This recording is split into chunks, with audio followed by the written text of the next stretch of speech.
Good afternoon, everyone. Big Mike back here with you once again. Welcome back to Big Mike Talks, where today I'm going to be talking to you about the rest of the week that was in pro wrestling. It's going to be NWA Power and AEW Collision. I do apologize I didn't get this out yesterday. I had a family event on Saturday, so I was unable to watch/cover Collision. Thankfully I could cover Power, so I didn't have to rewatch that.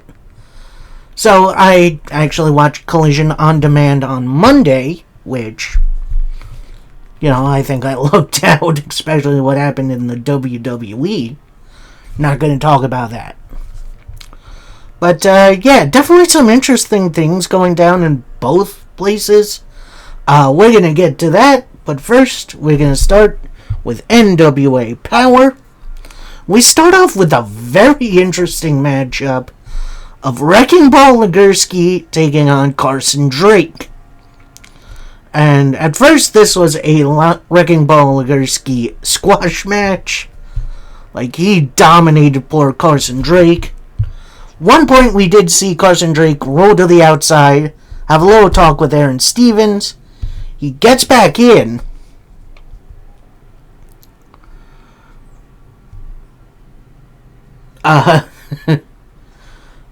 Then Drake eats a big splash from Wrecking Ball. Then a hip attack. Gonna use that a little liberally. Then Aaron Stevens gets up on the apron to distract the referee and Wrecking Ball. He pulls Drake out of the ring after Wrecking Ball is going for another attack. And Wrecking Ball reaches down to the outside of the ring, pulls Stevens in. Stevens is on his knees like, no, I don't want to be in here, I don't wrestle anymore. And Carson Drake gets back in, hits a stock market crash, I guess the name of his finisher, to pick up the win. Post-match, short interview. It's more like Carson using his catchphrase, saying, "You can't beat me." And then he and Stevens walk off. Then we get kind of back-to-back weird situations with the NWA history highlights, which I do enjoy. It's a little look into NWA's past, when they were running the territories back in the day, but also highlights of things that happened kind of in recent years. Then we got David Crockett, who I honestly thought was dead, but he's still kicking. That's good to hear. And he's talking about Ric Flair's title run from like the 70s, I guess. When he had a couple matches at the Crockett Cup over a couple of years. So that was interesting to hear about. But overall, it was fine. Next up, we got our first of two Crockett Cup semi-final matchups. Matchup number one, we got the Good Brothers, Gallows and Anderson. And that's too sweet. Taking on Casey and AJ Kazana, the Country Gentlemen. And this was a really entertaining match, although it did feel a little rushed. But overall it was fine. Near the end, Good Brothers attempt the Magic Killer. No, they do hit the Magic Killer, but then Joe Kazana gets up on the apron, distracts the referee.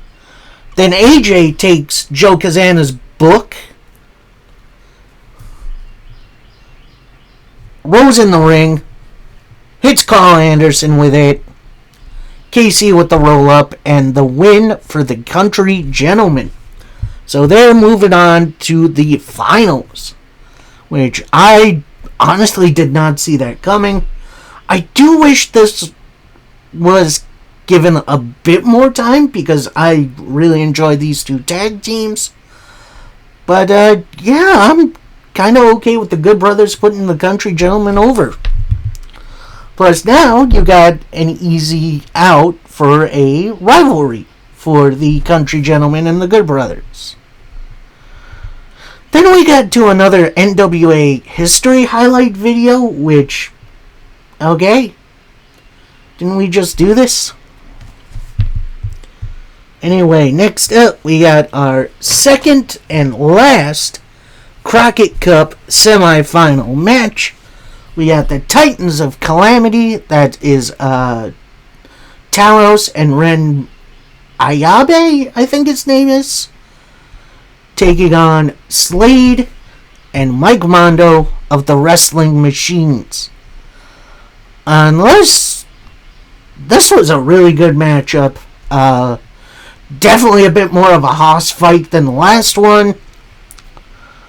Just everyone hitting their best shot. But after a couple of choke slams, your winners, the Titans of Calamity. So we got a very interesting matchup in the finals. Got the Country Gentlemen and the Titans of Calamity. I did not mean to do an accent just then. I'm sorry. I feel like this matchup was given a bit more time than the first one. And it was pretty entertaining. We then cut to backstage for a pre-tape with Natalia Markova telling her opponent for the evening that I can get violent as well. That pain excites me. You think you're the only one who likes to get violent? Well, so do I. And I can prove it here tonight. Then we cut to a interview with all the members of the Southern Six. So you got Kerry Morton, Alex Taylor, Thrillbilly, and Kevin Morton? What? I'm sorry, I forget his name. Kerry. No, Kerry's the kid. Anyway, along with Thrillbilly's opponent for next week, Brian Idol. So, Thrillbilly kind of... Actually, it's Morton who starts it off saying, you have your own title shot coming. Congratulations. But isn't this your fourth shot at the World Heavyweight title? Don't you think there are other guys who would like to have shots? Are you a stooge? So then Thrillbilly steps up, says, I don't have a lot to be happy about. My brothers didn't make it far in the Crockett Cup. The only thing I'm looking forward to is kicking your ass in this ring next week. But I can tell you, you got guts. But we'll see those guts spewed all over this ring next week when I tear them out of you. Because you're going to be facing the Thrillbilly Silas Mason. So then Idol gets the microphone finally and he says, Ricky Morton, that's his name, Jesus Christ. So he says, Ricky brings up a good point. You've beaten me multiple times, but each time I got back up and I learned something. And while I'm still learning things about you, you must be wearing diapers because you're shitting your pants on facing me yet again. Next week, it's going to be no limits. You get whatever. Get what it takes. What does that mean? Like, I have that written down in my notes. I have no idea what that means. So then we cut back to Davy Crockett talking about I want to say it was the first Crockett Cup tournament with the Road Warriors winning, which, that's pretty neat. Then we get a third NWA history highlight video, which, that was a little awkward. Then we get a promo from Tom Latimer and kind of El Dragon Neon, with Latimer saying, last week we didn't get the job done, but we lost to two giants. While I have won every title available to me in this promotion, my goal was the Crockett Cup, and we didn't get it done. And I tried to get in there and break up the pin, but we lost. But we still need to hold our heads up high, because I see World Tag Team titles in our future. Then Dragon finally gets up to the strength, says, I'm a bit disappointed, but I've got the perfect opponent for us to start with. So it looks like Dragon and Latimer have a game plan. Definitely going to be interesting to see where they start off. And finally is our main event, and it's for the NWA Women's title, as Serena Ville challenges Natalia Markova. And this was very interesting back and forth matchup. After a couple of chair shot attempts, and actually Vale sets up the chair on the outside, kicks Markova into it, and then hits a straight cannonball into Markova sitting in the chair. Not off the apron, just straight on the floor, which I don't think I've ever seen before. Then we had one last callback from David Crockett, talking about the tournament back in 1998, which I'm surprised NWA was still going at that time. But, that's fine. Get back to the match. Still good back and forth. Veal attempts the bloodbath. That gets blocked. Markova bites Veil on the finger. Hits a dropkick into the corner for a beautiful destruction and a win. And if it wasn't for the commercial breaks right in between, I feel like this would be a bit better of a flowing of a match. Not saying it was a bad match at all. It was still a really entertaining matchup. But I feel like we could have had a bit more. So, post-match, Natalia Markova extends her hand for a handshake. Veal apparently refuses, rolls out. Out comes TVMA's Greta.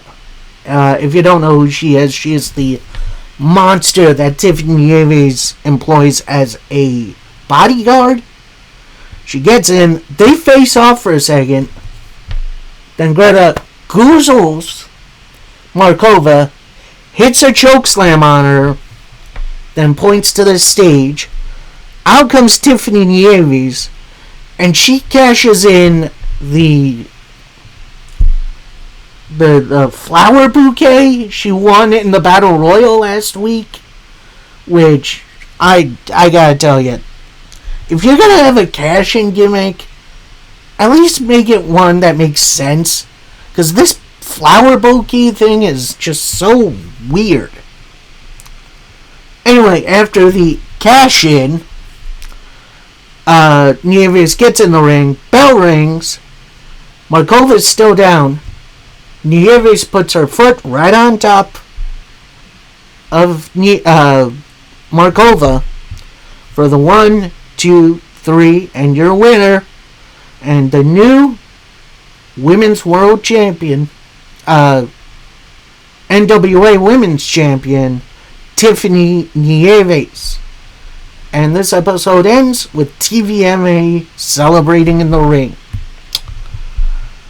Yeah, that was a pretty good finish to a show. Very unexpected, and honestly, I'm okay with the title change. Nieves has definitely worked hard for this, and her, taking a little bit of the easy way out, I'm more than okay with. Although, I'm wondering if this is now going to include Dr. Vic again, in which, no thank you. So, yeah, I guess we'll see where this goes next in the upcoming weeks. And apparently, we already got the rematch set for Hard Times, which is going to be the next special episodes of Power.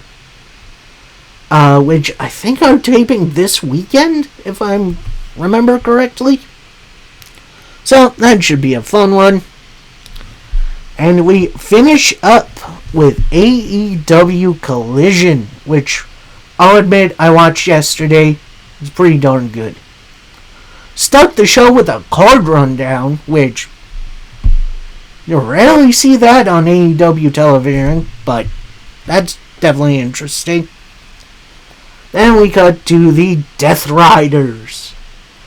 So it's Moxley and all of his boys in the back.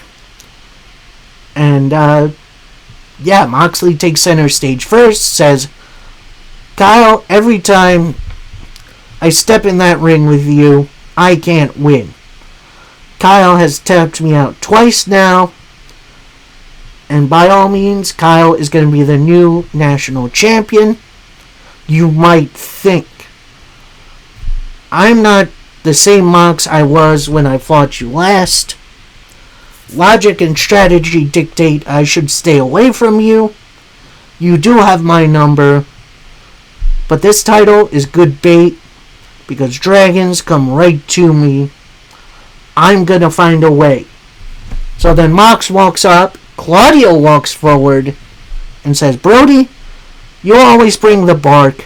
Step to me, you better bring the bite as well. He walks up.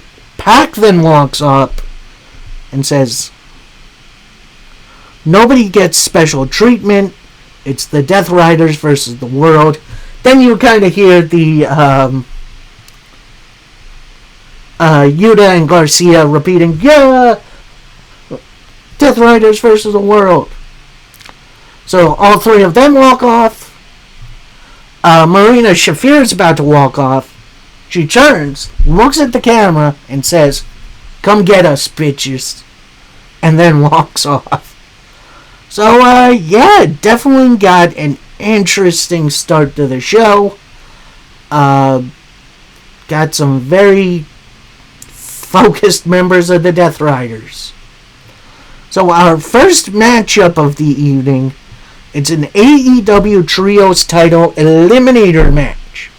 Meaning if the challengers win, or they reach the time limit, they get a title shot. Now here's our participants, which it gets a little funky. Because first out is Kyle O'Reilly on his own.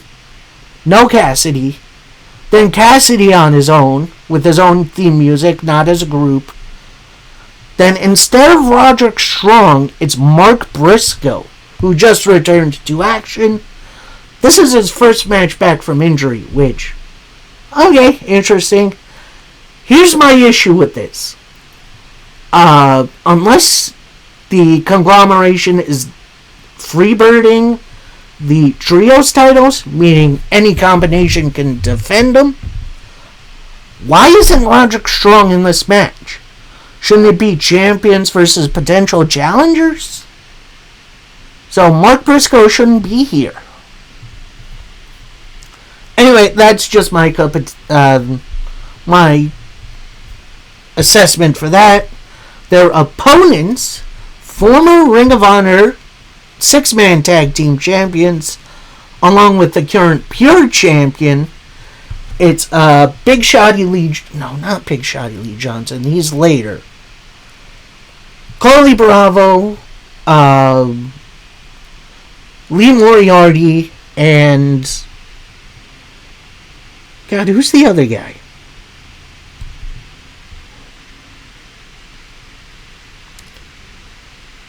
Sean Dean. Of the Shane Taylor promotions. And then, of course, you got Shane Taylor on the outside. Gotta have him. This match was absolutely insane. Like, not saying it was the best match of the year, but it was a bit of a cluster. You had all these players in there doing their thing. It was really, really entertaining. One point you see ref get distracted. Orange Cassidy is out on the apron. So Taylor takes advantage, hits a leg drop on him. And that's no small man. One point after a couple of dives, Taylor gets up on the apron, eats an orange punch from Cassidy. And after a froggy bow and a J driller from Mark Briscoe, your winners, it's the Conglomeration. Then we get a little recap of the Ciampa-Briscoe feud so far. And then we got that match set for Wednesday, which it's going to be a 3-hour show. Combination of Dynamite and Collision. We'll get to that a little later.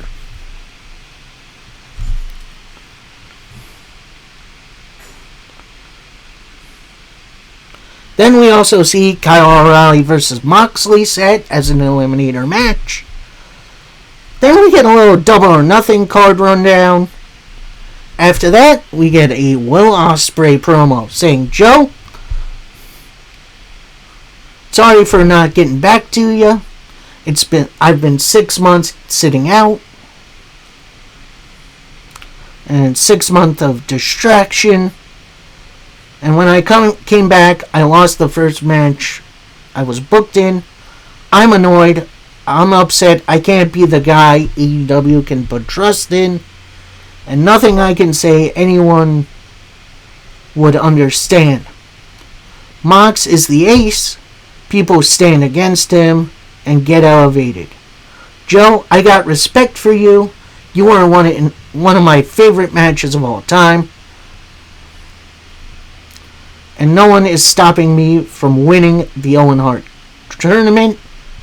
And the person who gave me a second chance at becoming AEW World Champion. So, we got a very focused Will Ospreay. I cannot wait for that matchup. Ooh! And it also doesn't help that I'm going to be there in person. So, I'm going to see two of my favorites go at it. Oh, that's going to be so much fun. Then we got an interview with the full Conglomeration, minus Roderick plus Willow, if that makes any sense. So anyway, Mark Briscoe started. No, Kyle O'Reilly gets it started saying, yeah, Mox, I got your number. But what's one more test? And if I win this, I'm putting all my chips in and going double or nothing. So then Briscoe steps up saying, Ciampa, I laid out that challenge for you. I haven't heard from you. And that double or nothing, it's going to be triple or nothing. We got this. I'm going to go win the Owen. This is actually Willow now. Saying, Red Velvet, welcome back to AEW. You're going to meet the Comeback Killer. So then, Renee Paquette says, well, you better get out there. Your match is right now. So Willow's like, and runs off. Makes her entrance for the match. But then we see our opponent, Red Velvet. She's in the back still. Set for a promo saying, Willow, I see you're still salty. I'm still salty that you're in the Owen Hart tournament and I'm not. Well, tonight, it's time to stir it up as I win your TBS title. And yeah, I beat you before, and I'm going to beat you for the TBS title right now. So she makes her entrance, and I don't know if this is a new theme song for her, but I think it's way better than the original. So we got the TBS title match as we get Willow Nightingale versus Red Velvet.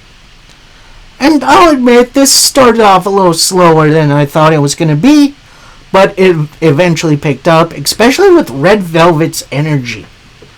Like, I feel like she's a little bit like the Energizer Bunny. She just keeps going and going, and she's super entertaining with it. Willow does get in some power moves, but eventually Red Velvet gets out of it. It's a super sunset flip powerbomb, which that was impressive. Into a leg drop for a 2 count. She goes for a kick, whiffs. Willow with the pounce. Then finally hits the Babe with the powerbomb. to pick up the win and retain her title. Now this is where things get a little iffy for the show. So first we get a look at the Women's Owen Hart Tournament bracket, which I found to be super weird, and I don't know, it just seems super odd. Then we get a Darby Allin versus Sammy Guevara hype video, which I'm going to keep saying this. AEW's production team, whoever's in charge of that, needs a raise, because they have been doing so good lately.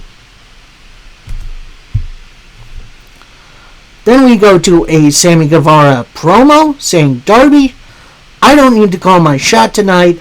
I've beaten you 4 other times, and I'm going to beat you till the night like I did before. And MJF, at Double or Nothing, I'm going to beat you and then shave you bald. Darby, your time is up, and my time is now, because I'm numero uno, and that means I'm number 1. So, nice, easy promo. We then cut to a little commercial break, come back for a Darby Allin interview, and he's like in the bowels of the arena somewhere. And he says, when I got here tonight, I asked if MJF is here. People said, no, he's not here. But I was asked why I'm here. Double or Nothing is this next week, and it's coming up soon. And if anyone is as crazy as me, it'd be Sammy. Speedball, you want your title match next week? Consider it done, because it's showtime. So then we get a little beat. Then the announcers say, oh, there's something going on in the back. We see Mark Briscoe and Tommaso Ciampa just brawling. They fight to ringside. And they just straight up brawl. Briscoe attempts a J Driller on some chairs, but Ciampa gets out of the way, hits a low blow, hits a couple of chair shots, couple of chops, sets up the chairs in the ring, gets Briscoe on the top rope, goes for it. Looks like he's about to attempt a Psycho Driller through the chairs, but the rest of the conglomeration come in and run Ciampa off. However, that isn't the end of this, as Mark Briscoe gets a microphone and says, Ciampa, you're a punk. The only thing to do is make this match a no count-out, no DQ match for Wednesday.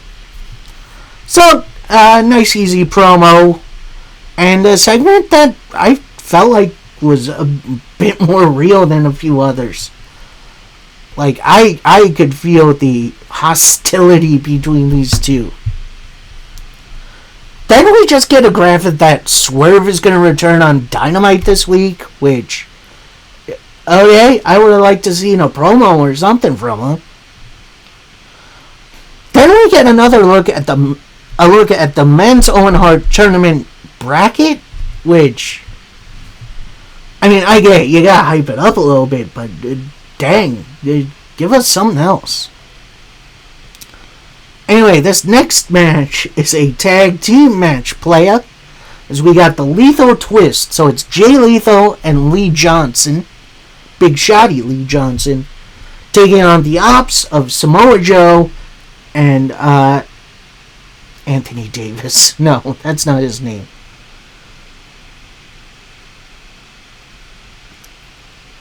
Anthony Bowens. So Bowens and Lethal start, but then Jay, they kind of ring around a rosy each other. Jay then says, I want Joe.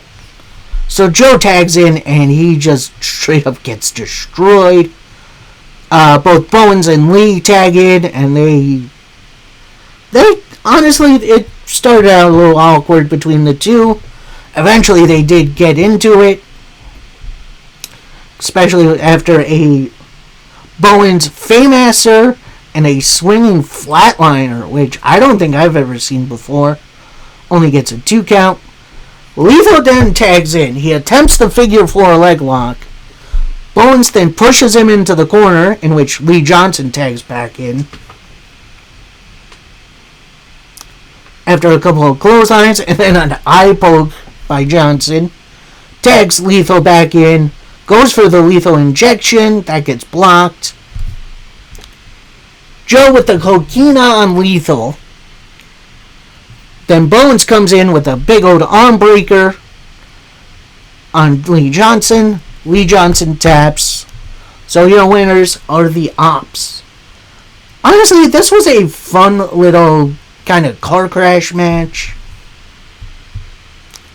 Love seeing the dual styles of these 4 wrestlers. Gonna be interesting to see what comes next. But then Anthony Bowens gets a microphone. He says, "Last year I've been all confused. I lost my way. But then I found people who understood me. The Ops. And they understand what I do for the business, for AEW, and for all of you. And everywhere I go, I do it for you, and I deserve an applause." So we get Joe with a little golf clap. The crowd gives him a little bit of an ovation too, which, that was a pretty neat moment. Bowens continues, "This man," pointing to Joe, "has taught me everything I need to know about the business." Then he hands the microphone to Samoa Joe, and he goes, "Oh, Ospreay!" Kind of like the "Oh, Wendy" when he was feuding with AJ Styles in WWE, which, how those two didn't have more of a feud is beyond me. Anyway, Joe continues, "Do you understand what I do for my friends? And you chose to go down a different road. And while it's funny you consider our match a dream match, when I get you in the ring at Double or Nothing, it's going to be a nightmare." So Joe laying out business. I legit cannot wait for that match. Next, we have a little Bandito versus Swerve hype video, which I do wish these two had more of interactions going on, but, you know, I'll take it as we get a Brodito interview. It's both Brody King and Bandito, with Brody saying, "Swerve, I warned you about messing with my people. I care about..." But before he can get another word in, Bandito puts his hand on his chest, says, No. Brody, I love you, but this is my battle. And Swerve, this isn't a battle you will win at Double or Nothing. After I beat you, you won't be a danger to anyone anymore." Ooh, some real fight words from Bandito. I love it. Love it, love it, love it. And honestly, that match going on at Double or Nothing too, I'm ready. I am so ready for that. Next up, a little bit of a thing I'm a little disappointed in, because I feel like they could be doing more with these two. It is the AEW Women's Tag Team Eliminator 5-Minute Challenge. You have the Divine Dominion, that's Lena Cross and Megan Bayne, taking on a very interesting team. It's Allie Katch from Game Changer Wrestling and Kaya McKenna. Don't think I've ever heard of Kaya McKenna, but yeah, this was pretty much... Well, Allie and Kaya did get some stuff in early on. This was all Divine Dominion. Like, this was a legit squash match. And yeah, Divine Dominion get the win after a divine intervention. Then we get a little hype video for the women's Fatal 4-Way title match for Double or Nothing, featuring Thekla, Chris Statlander, Hikaru Shida, and why am I blanking on her name? not Alex Windsor, Jamie Hayter.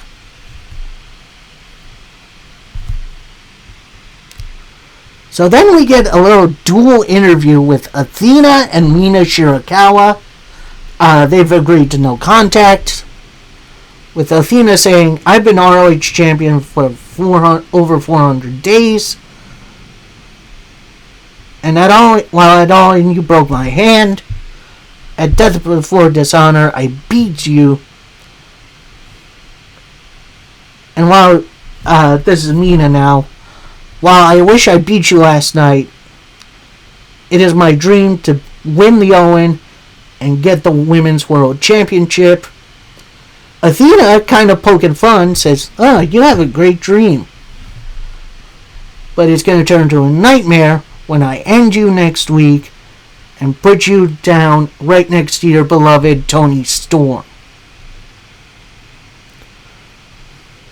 And then they kind of just scream at each other for a little bit, which, honestly, that was a weird little interview. Not saying because of Mina and her accent or whatever. It was just, it felt a little forced. Like, it felt like there wasn't really any animosity there. Anyway, then we get a little Supercard of Honor recap, which that was the night before, on Friday. Then we got Nigel McGuinness finding Lio Rush. And he's hanging out in some lobby in a hotel, it looks like. And he's got his sunglasses on. He's got like a shake cup in his hand. So Nigel walks up to Lio. Lio says, "Oh, Nigel, so good to see you, man. I saw you put in the work last night." Then showing some highlights of Nigel's match with, not Jake Cage. What's his name? I forget his name. I'm sorry. So then Nigel asked about the betrayal by Action Andretti. Then Lio just repeats, "It's fine. Losses happen all the time. It's fine. It's fine. It's so good to see you there." So then Nigel walks off. Lio sees the camera. He takes his sunglasses off, revealing the deepest red contact lenses I've ever seen. And then we see this black ooze coming out of his mouth, while he continues to say, "It's fine. It's fine. Brother is not fine." And while I've been a little bit apprehensive about the Blackheart Lio Rush gimmick, I've been enjoying the character a lot more. Now that I've given it more time, it's definitely going to be interesting to see where he goes with it. But, yeah, I'm excited to see what he does. Next up, we got a very interesting trios match as we get the Dogs. So that's Clark Connors and David Finlay, along with national champion Mark Davis, taking on the full lineup, minus Trey Miguel of the Rascals. So that's Desmond Xavier, Zachary Wentz, and Myron Reed.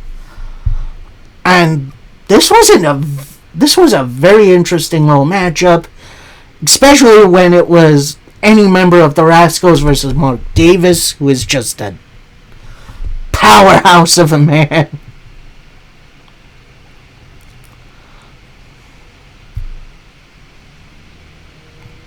Then after Reed attempts a cutter near the end, gets caught by Mark Davis, who hits a couple of clotheslines on poor Reed. Tags in David Finlay. Davis hits the pile driver. Then Finlay and Clark Connors hit the last clip. The full clip? Last clip. On Reed to pick up the win for the team. So, nice little interesting tag team match. Previewing a little bit Stadium Stampede. Next, we get in what looks like the loading ramp for the arena is an interview with Anna Jay. Glad to see her back. And she says, while I have all the respect to Willow, you're still the TBS champ. You didn't stop my comeback.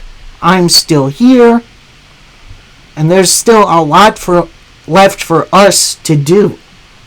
Now I'm thinking, oh, is she falling back into something? Into her programming by Brody Lee?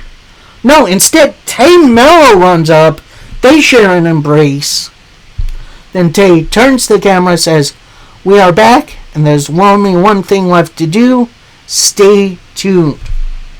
So we got Tay J coming back on the scene. I'm thinking they go for the tag team titles. Which, totally here for.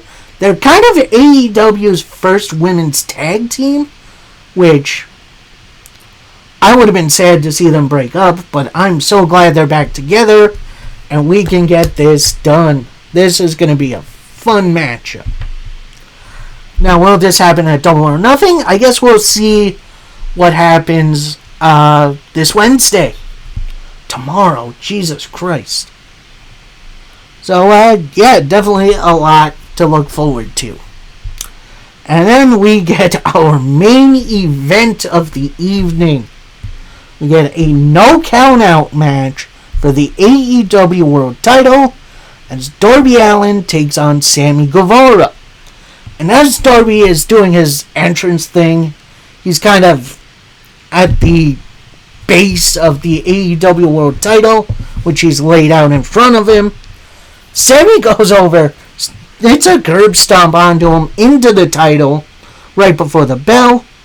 Sammy then takes the title, holds it over his head before the bell rings, in which it's pretty much on at that point.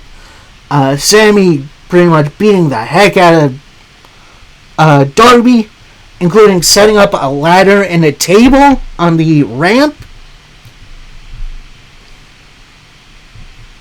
Sets Darby on the table. Then he does like a swanton / senton onto him through the table. Gets back in the ring. Only gets a 2 count. Attempts to go to hell, but that gets blocked. Darby then slides right into a Scorpion Deathlock. However, due to the number of matches he's had, he's clearly exhausted, so he passes out. So at that point, Sammy is trying to take advantage.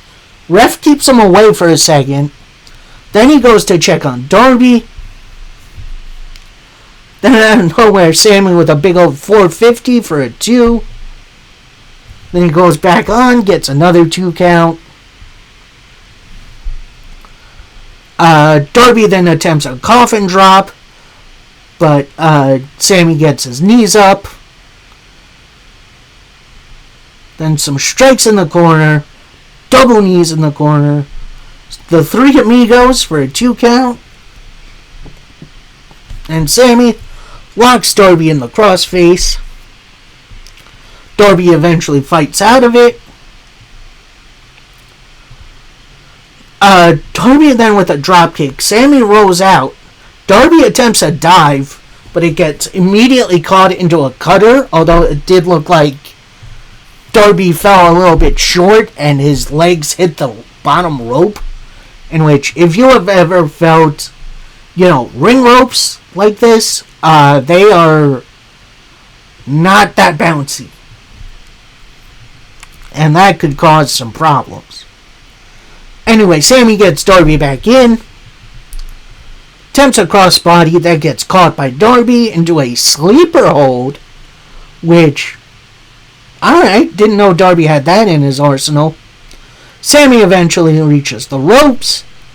Immediately, Darby goes for a coffin drop, but Sammy rolls to the outside.